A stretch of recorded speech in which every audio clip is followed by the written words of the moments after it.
Ben with Accura Outdoors, and welcome to New Year. It's year 2020, and we're going to start off by how to set up a reloading room. There's no way saying that the way our reloading room is the only way. There's much better ways to do it, but I wanted to show you how ours is set up, things to consider when you're setting up your reloading room. Say you got some Christmas stuff that, say a family member gave you some reloading, new equipment, or maybe you just got into reloading. But here are some things to consider. First thing is a bench. A good, sturdy bench is definitely something to look for, or if you're going to build one or buy one. It doesn't have to be very big. Ours is maybe 5 feet long, 26 inches deep, somewhere around there. And it works great for us. We have plenty of room to work. We have plenty of room to put all of our components. This is our reloading room, and it's our R&D, so we go through different presses. Right now we've been using this Lyman All-American turret, and it's been working great because we can do a couple setups. But now, say if we're going to do, we want to use a single stage, we have it tucked under, but we can, with this setup, with the inline fabrication, we can actually swap this out and put that in, so without having to have multiple presses on here. So for us, that worked really well. We also have a Dillon 650 XL, and we can set that up here as well using the exact same mount. So if you're pressed for space, definitely check out Inline Fabrication. They have some great options for press stands. The next thing is going to be organization. So with ours, we do a lot of progressive. We also do a lot of single stage stuff. So for progressive, we, instead of having the dies and recalibrating, we bought the heads for each of the calibers that we load for, and then we just put it on the shelf. So for us, it's really easy. We also, on here, we write what the powder is that it's currently in, the grain weight that it's currently set at, so that if someone comes in here and wants to use the reloading room, they know exactly what this is already set for, and if it's not what they want, they know to change it out, but it's labeled on here. So that's one of the things we do. Also, we use Range Panda powder adjusters. Get them on his website. For us, they work great. They're better than using a tool. They're already on there and you can hand adjust it. Yeah, so our organization for here is pretty nice. We put a lot of our powder measures on this side. And if you have the room, you can use a locker system.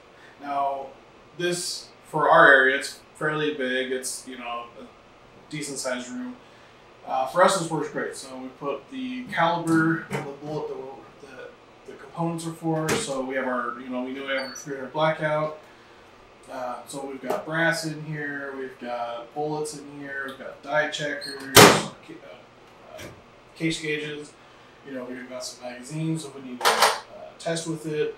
So for us, everything sits in there. We do have some other people use our reloading room, so they've got, theirs, I've got my own personal one. So this is nice to have, even if you had, say, a smaller one, or even a little cabinet goes over your desk. Having this is nice because it's out of the way. But definitely organization is going to be the biggest thing you should consider when you're reloading, because you don't want to mix up stuff. You want everything properly labeled. So even if it's like ours are just magnets that you can write on, even using masking tape and write on that, so you know exactly what you're working on. Masking tape and Sharpies are cheap, so definitely do that. So since we have the room, we actually have a little bench that we use that is primarily just for tooling. So we've got a lot of the common tools that we use. It's got this nice little light so you can see.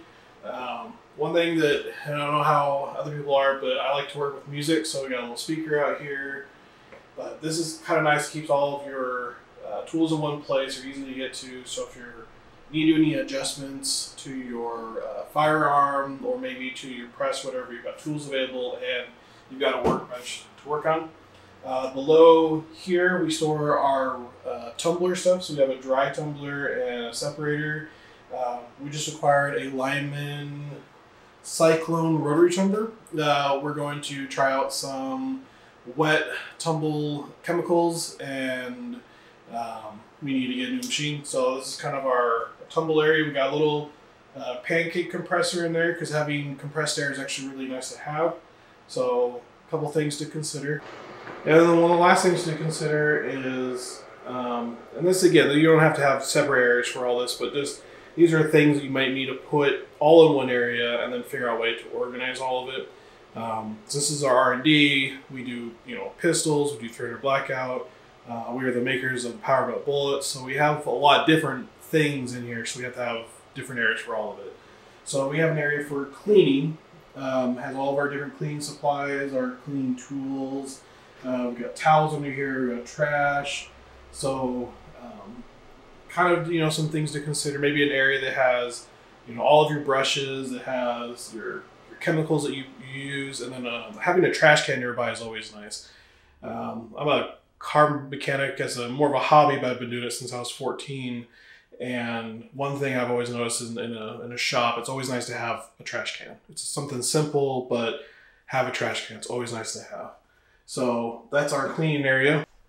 And one last thing that I would kind of consider, but having a gun press or a gun vise, this is really nice to have if you're working on any firearms, because obviously if you're reloading, you're also going to be working on your rifle or your pistol or say a shotgun or whatever you're reloading for. Obviously your other components, your firearm.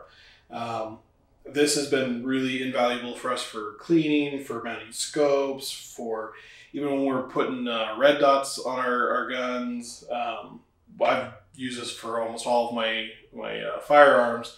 So this has been really nice. We did a change where this used to be on our bench, and then we used a 5-gallon bucket with some cement, and so far it's worked pretty well.